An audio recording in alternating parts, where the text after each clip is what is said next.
Bonsoir et bienvenue au show Dans sa propre langue, In His Own Language. Cette émission est une émission qui parle du sujet de l'évangile de Jésus-Christ et qui invite l'audience à nous rejoindre dans une chat room également. Donc, je m'appelle Douglas Laporte, je viens de France et je suis rejoint ce soir par plusieurs de mes amis. On va commencer par Tara. Oui, je m'appelle Tara et je viens de Californie et j'étudie le français au BYU. Et Nicolas. Oui, bonsoir, je m'appelle Nicolas Blozil. Je suis prof de français au centre de formation pour les missionnaires de notre Église qui partent pour 2 années dans des pays francophones. Et Jean. Je m'appelle Jean-Nathan, je suis actuellement étudiant à BYU aussi, à l'université ici à Provo. Et j'étais un des missionnaires qui sont allés en France et en Belgique aussi en fait.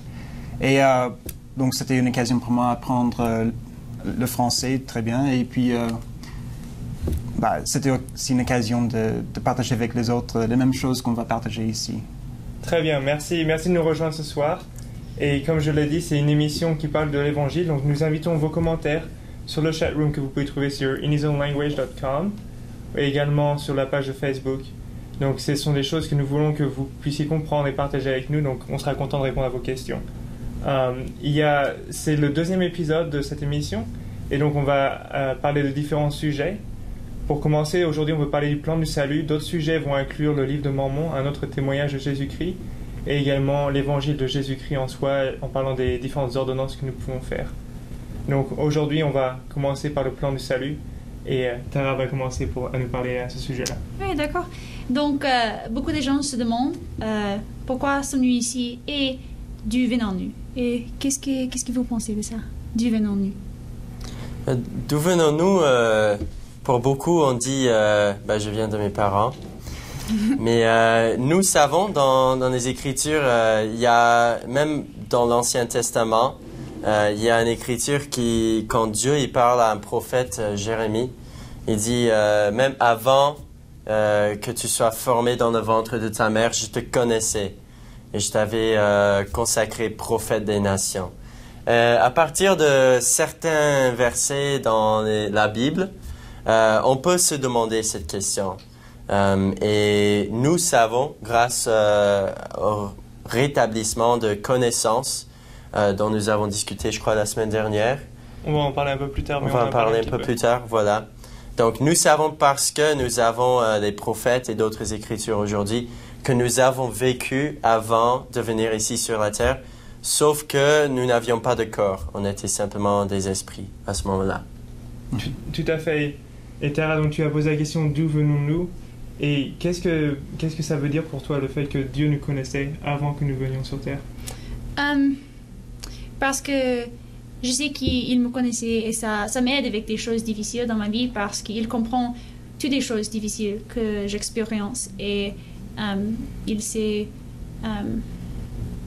il connaît mes pensées et mes émotions aussi. Oui. Tout à fait. Je sais que pour moi c'était quelque chose d'intéressant, surtout que je me demandais d'où est-ce que je viens, de savoir qu'il y avait quelque chose avant, qu'il y avait un but avant cette vie également. C'est quelque chose d'intéressant et quelque chose qui a changé un petit peu ma perspective sur la vie et qui j'espère peut changer la vôtre également. Je sais pas, est-ce que Jonathan, tu as quelque chose à partager à ce sujet-là? Ah oui, une chose que nous croyons dans notre Église, c'est bien que Dieu, bien que nous existions, il a créé un plan pour nous, comme tu l'as dit.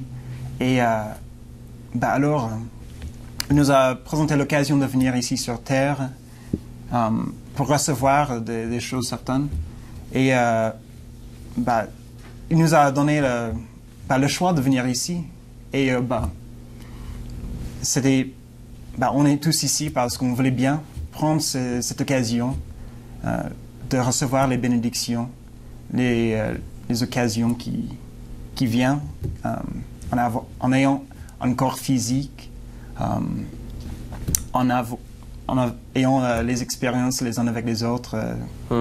Quelqu'un a dit une fois, pour simplement voir le monde dans lequel nous vivons et ne pas comprendre que nous avons vécu avant de venir ici sur la terre et que nous allons exister après.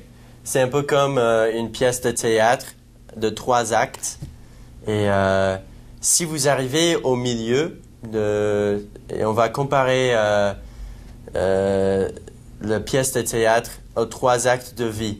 Donc la première étant la vie préterrestre, la deuxième, la vie ici sur la terre, et la troisième, ce qui arrivera après la mort. Si nous arrivons au milieu du 2e acte d'une pièce de théâtre et nous n'avons pas vu le début, nous allons être un peu confus justement par rapport à ce qui se passe, n'est-ce pas? Tout à fait, oui. Et ça va être difficile de savoir où est-ce que l'on doit aller ou qu'est-ce qu'il faut faire. Et c'est ça qui est vraiment magnifique avec ce plan du salut. C'est que, en connaissant les réponses à ces questions, la question que Tara a posée, de savoir d'où nous venons, eh ben, on peut commencer à avoir un peu plus de compréhension et qui nous apporte du bonheur, qui nous apporte qui apporte un sens à la vie et aux choses que l'on fait. Et donc, pour résumer juste cette partie-là, et qu'on vient juste de parler un petit peu, et corrigez-moi si je me trompe, mais on vient juste de dire qu'on était né, on vivait, je veux dire, avant d'être né sur cette terre, et on vivait dans la présence de Dieu, en tant qu'esprit. Et là-bas également, nous avons grandi, nous avons appris des choses, et nous nous avons préparés pour venir sur terre, pour être heureux et pour avoir du succès ici sur terre. Et donc, bien sûr, la prochaine étape est de venir sur terre, d'être né. Et peut-être que tu peux commencer un petit peu à parler à ce sujet-là. Oui, et Dieu veut que chacun de ses enfants peut trouver une plénitude de joie et trouve la paix dans sa vie et cette vie. Et il nous aime et donc il veut que nous sommes heureux. Ouais. Ok, très bien. Tout à fait. Et Jonathan, est-ce que tu t'es déjà demandé ou tu as rencontré des personnes qui se sont posé la question pourquoi est-ce que je suis ici sur Terre? Pourquoi est-ce que je suis là? La vie est difficile, c'est pas toujours facile. Et on a parlé que c'est un plan de bonheur, donc, et pourtant on n'est pas tout le temps très très heureux. Donc pourquoi, comment tu répondras à ça? Je crois que tout le monde, à un moment dans leur vie, se pose cette question. Et je sais personnellement, ma relation avec Dieu a un peu commencé avec cette question en fait. Parce que la vie est difficile, oui. C'est sûr. Et il y avait un moment où je me demandais si ça valait la peine. J'en ai réfléchi un peu et puis après quelques semaines, parce que moi j'étais élevé avec la connaissance de comment prier, avec un peu de connaissance sur Dieu. Et donc je me suis mis à genoux à demander Dieu. Et juste s'il valait vraiment la peine de continuer à soumettre les temps difficiles dans la vie. Et c'était comme une flamme s'est mis dans mon cœur. Et ça ressentait comme une promesse d'une joie extrême que je ne pourrais pas comprendre à ce moment-là. Et depuis ce moment-là, j'ai vu, ça fait partie du plan de Dieu. Bien, il y a d'opposition en toutes choses. Et après que nous sommes passés par des temps difficiles, souvent nous trouvons qu'il y a des raisons pour croire. On apprend des choses de ces expériences. Mais aussi, après tout cela, chaque fois, il y avait une joie plus grande que Dieu a donné aux autres que j'ai vus. Et vraiment, cette vie, c'est une expérience de progrès, une occasion de progresser. Donc on passe par les temps difficiles parce que c'est dans ces temps-là qu'on apprend le plus. Voilà. Et j'ai trouvé que ma capacité de sentir la joie a grandi au cours de ma vie. Oui. J'ai une question pour vous, Tara. C'est que nous savons que la vie, il y aura de l'opposition pour tout le monde. Oui. Même si on a cette connaissance ou pas, nous avons connu le chagrin, c'est normal. C'est quelque chose qui arrive à tout le monde. Mais comment la connaissance de ce plan vous a-t-elle aidé à traverser les moments difficiles avec plus d'optimisme? C'est un plan de bonheur, donc finalement, comment est-ce que vous êtes plus heureuse grâce à la connaissance de ce plan?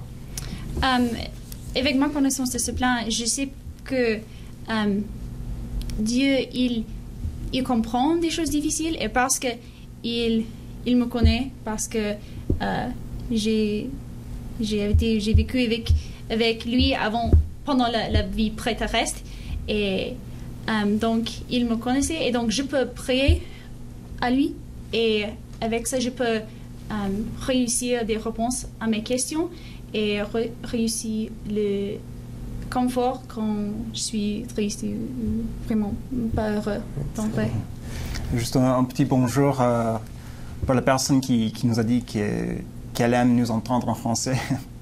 C'est un peu le but de ce programme, d'être sûr qu'il y a plus d'occasions d'entendre, de discuter de l'évangile de Jésus-Christ dans la langue française dans cette église. Tout à fait. Nous vous invitons, donc, si vous avez des questions, à les mettre sur la chat room pour qu'on puisse y répondre en live durant cette émission. Et donc, juste pour un petit peu résumer la raison pour laquelle on est sur Terre, on a parlé de, avant de venir ici, on était juste en tant qu'esprit. Et donc, on est venu sur Terre pour prendre un corps physique, pour qu'on puisse apprendre et progresser grâce à ça. Et donc, toutes les expériences que l'on a, qu'elles soient bonnes ou qu'elles soient négatives, qu'elles soient faciles et heureuses ou qu'elles soient difficiles et tristes, c'est des choses qui nous font progresser, qui nous font grandir. J'aime bien prendre l'exemple de beaucoup de choses qui ont de la valeur dans la vie, prennent beaucoup de temps pour se former, pour travailler. Par exemple, si on prend un diamant, ça commence en tant que charbon, donc c'est quelque chose qui n'est pas joli, qui n'est pas... En tant que carbone, désolé. C'est quelque chose qui n'est pas joli, qui n'a pas vraiment d'aspect ou de valeur comme la société le donne au diamant. Mais après, par le fait de la pression et de la température élevée qui se trouve en profondeur de la Terre, ça devient quelque chose qui est un diamant. Et après, par le travail d'un tailleur, le diamant prend sa forme et prend les différentes facettes qui lui donnent sa brillance et sa clarté. Et c'est un peu la même chose pour nous avec cette vie sur Terre, où on est né et on avait progressé, on avait appris des choses avant, mais on était loin d'être comme nous devons être pour grandir et pour progresser et devenir plus comme Jésus-Christ.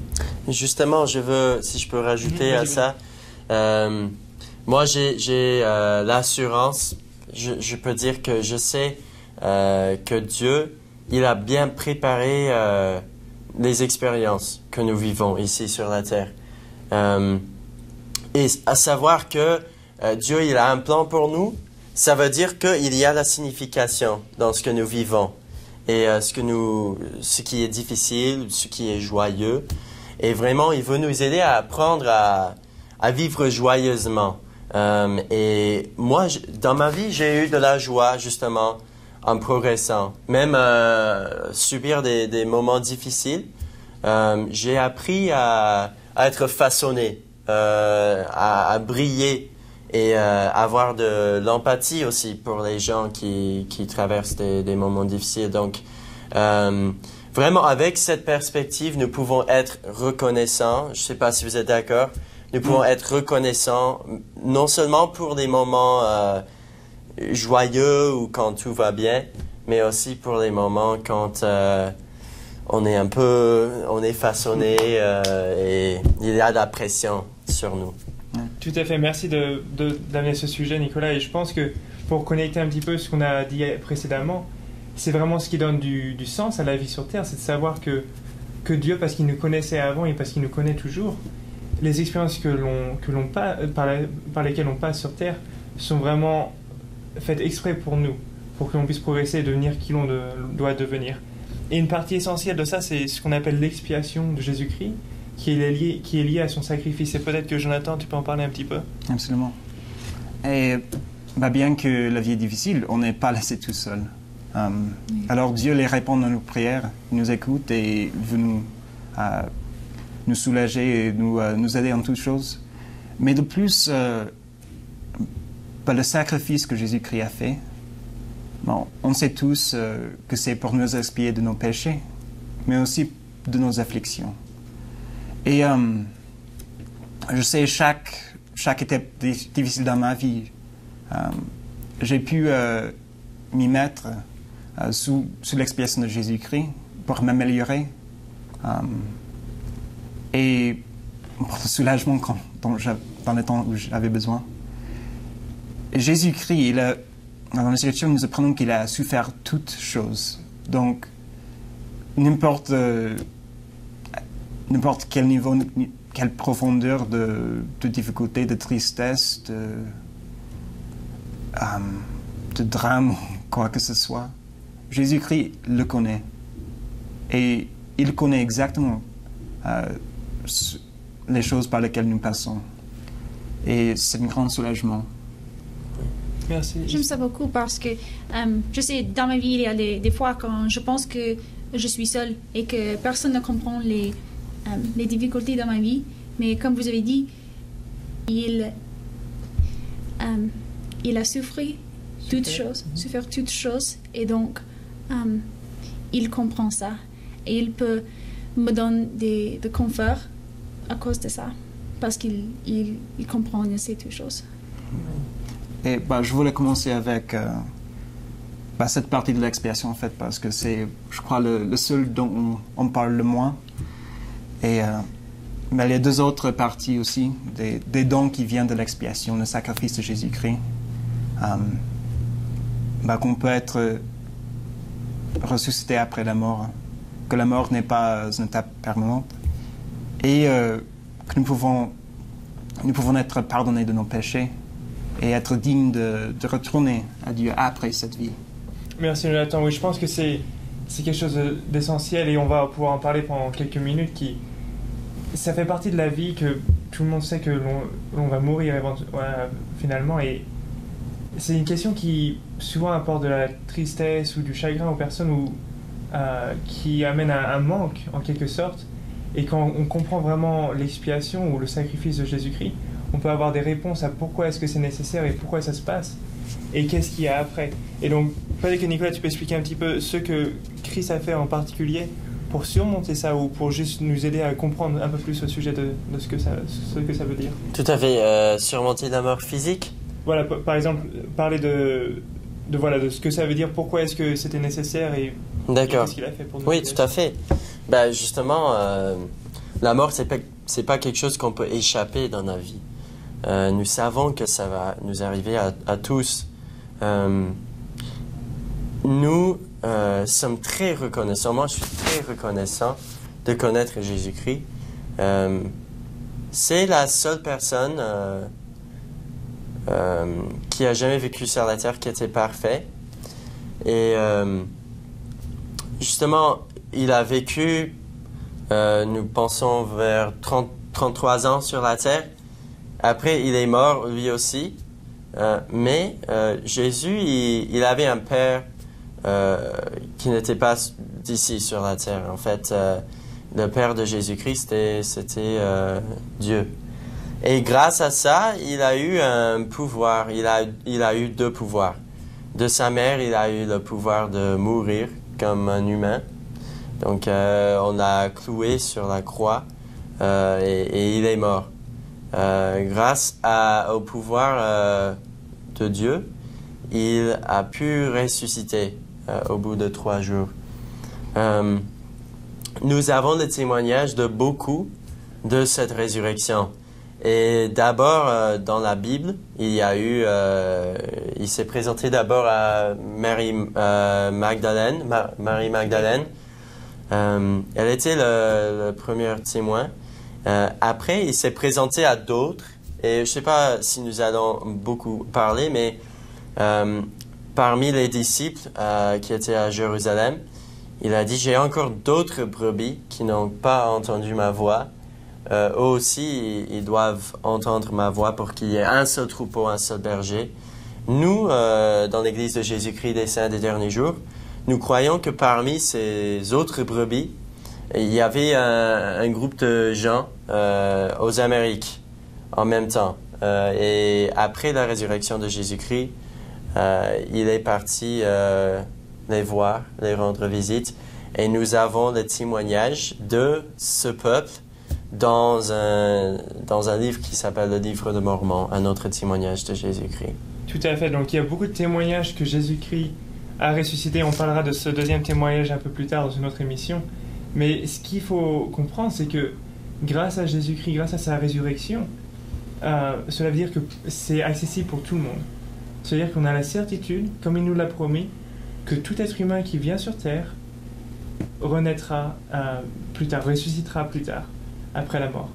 Donc ça, c'est l'une des premières certitudes à avoir et qui permet de comprendre que la mort, ce n'est qu'une étape. Il y a quelque chose de plus après, c'est de savoir que l'on va tous ressusciter. Maintenant, Christ a fait également quelque chose qui est tout à fait essentiel et qui est, je pense, central dans cette expiation. C'est le fait que nous tous, quand nous venons sur terre, nous sommes imparfaits, nous faisons des erreurs. Et moi, je l'avoue. Pas parfait. Oui, moi également, on fait tous des erreurs et de temps en temps, ces erreurs peuvent même devenir des péchés, des choses qui nous séparent de Dieu, qui nous empêchent de progresser autant que l'on pourrait. Et donc Jésus-Christ, par le biais de son sacrifice, nous a permis de nous repentir. Cela veut dire d'effacer ces erreurs en quelque sorte et de retourner avec une page blanche pour pouvoir continuer de l'avant. Donc ça, c'est vraiment quelque chose qui est essentiel. Et peut-être que Tara, tu peux parler un petit peu ça, du repentir, de ce que ça veut dire pour toi et ce que ça t'a apporté dans ta vie. Oui, parce que je sais que j'ai des péchés, bien sûr, tout le monde a ça. Et j'aime le fait que je peux améliorer des choses et de part avec Dieu et de dire que je suis désolée pour les choses et j'essaie de faire mieux à l'avenir et de recevoir un pardon pour ces choses que j'avais fait. Okay. Tout à fait. Et ça, c'est vraiment, je pense, la clé du bonheur et la clé de ce plan de salut qui nous apporte le bonheur. On a tous fait des choses qui nous apportent du regret, des remords, et on a du mal à se débarrasser de ça. Et grâce à Jésus-Christ, on a la promesse que si l'on arrête de faire ces choses qui sont mauvaises, et si l'on demande à Dieu, par le biais de la prière, qu'il nous pardonne, et que l'on s'efforce à faire le bien, on peut être complètement pardonné. Cela veut dire que Dieu ne le prend plus en compte, et on n'a plus besoin de le prendre, de se sentir coupable ou de se sentir mal à ce sujet-là. C'est-à-dire qu'on peut effacer et commencer à nouveau, et progresser et nous améliorer. Oui. Donc ça, je pense que c'est vraiment la clé dans ce qu'on appelle l'expiation. Oui, grâce à Jésus-Christ, l'avenir est toujours brillant. Et quelle que soit votre situation actuelle, grâce à Jésus-Christ, vous pouvez non seulement vous changer, mais grâce à ça, vos circonstances également. Merci Nicolas. Désolé, ça me fait penser à une citation que notre prophète a dit. Et il dit que notre futur, quel qu'il soit, est aussi prometteur que notre foi. Et vraiment, quand on a de la foi au Christ, quand on a la foi en son sacrifice, on peut avoir de l'espoir et de la joie pour le futur. Ouais, moi je voulais dire que c'est une grande espérance qui vient de ce seul homme, le Fils de Dieu. Et c'est pourquoi un synonyme pour l'Évangile, c'est la bonne nouvelle. Et aujourd'hui, nous parlons du plan de salut. C'est un des noms. Un autre, c'est le plan de bonheur, le plan de joie. Et tout cela nous mène vers une vie. Bien, par le repentir, nous essayons d'être parfaits. Il n'est pas exigé que nous soyons exactement parfaits. Mais si notre désir est de faire le bien et essayer, repentir quand nous faisons des fautes, nous pouvons avoir la confiance que nous pouvons être dignes devant Dieu. Et vraiment, de le connaître, c'est difficile à exprimer le sentiment, mais c'est vraiment quelque chose de magnifique dans la vie. Si vous avez des questions sur quelques sujets que ce soit que nous avons abordés aujourd'hui, si vous voulez qu'on appuie un peu plus sur un sujet quelconque, dans les prochains épisodes, on a des programmes.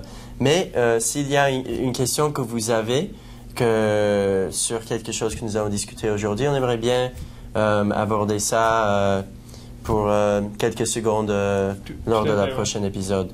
Donc s'il y a quelque chose que nous avons discuté aujourd'hui qui vous a intéressé particulièrement, n'hésitez pas à nous poser ces questions. Tout à fait, merci Nicolas. C'est vraiment le but, c'est de vous aider à comprendre ces principes de l'Évangile. Et comme vous avez pu voir avec Jonathan, ce sujet de l'expiation du Christ, c'est un sujet qui est émouvant et qui unit tous les chrétiens dans le monde entier. On a tous la foi et l'espoir grâce à Jésus-Christ, grâce à ce qu'il a fait. Et c'est vraiment le plan et la clé de voûte pour notre religion également. Et j'aimerais bien juste brièvement parler de ce qui suit. Après, on a parlé que grâce à Jésus-Christ, on va tous pouvoir ressusciter. Et donc, la mort, c'est juste une étape. Et donc, c'est tout à fait ça. Ça veut dire qu'après cette vie, les Écritures nous parlent qu'on va continuer à progresser. On n'a pas beaucoup de détails sur cette progression, mais ça veut dire qu'on va vivre dans un monde où on va pouvoir progresser en accord avec notre capacité et les actions que nous avons faites sur Terre.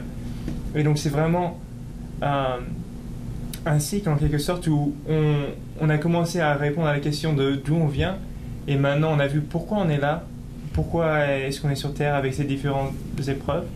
Et on peut également apprendre un peu plus dans les Écritures au sujet de ce qui va se passer après et pourquoi on peut être heureux et optimiste au sujet de ce qui va se passer après grâce à ce que Christ a fait. Donc, je pense que ça résume plus ou moins le plan du salut, le plan du bonheur que l'on connaît par le biais de l'Évangile. Je ne sais pas si vous avez quelques commentaires pour terminer. La seule chose est, j'aime le fait que, parce que ma grand-mère est morte, et j'aime le fait que je peux la voir après cette vie. Et je peux être avec elle parce que j'adore ma grand-mère. Et c'est difficile maintenant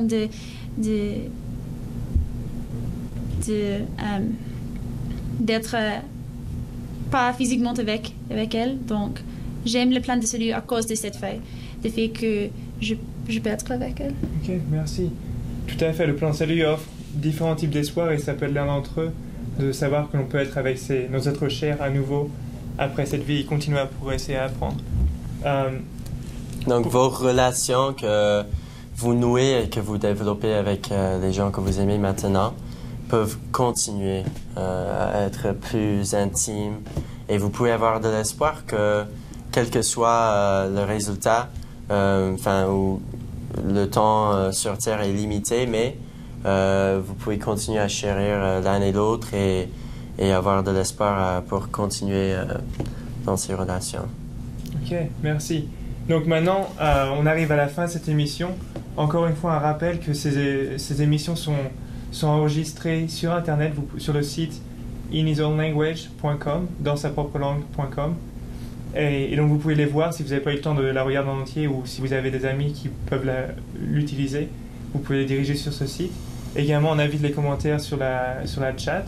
Comme ça, on pourra répondre aux questions durant le prochain épisode, qui ne sera pas la semaine prochaine parce qu'aux États-Unis, on a un jour férié pour Thanksgiving où on mange beaucoup également. Oui.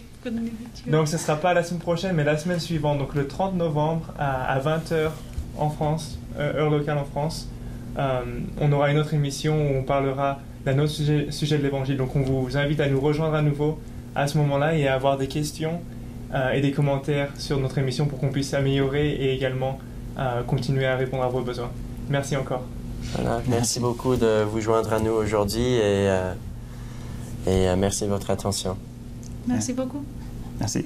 Et la semaine prochaine, pendant le Thanksgiving, jour d'action de grâce, je crois que nous tous nous serons reconnaissants de vous avoir comme viewership, comme on dit ça en français. De vous avoir quoi? Viewership. D'avoir votre attention sur Internet, que vous ayez visionné notre vidéo. Mm-hmm. Merci et au revoir. Au revoir. Au revoir.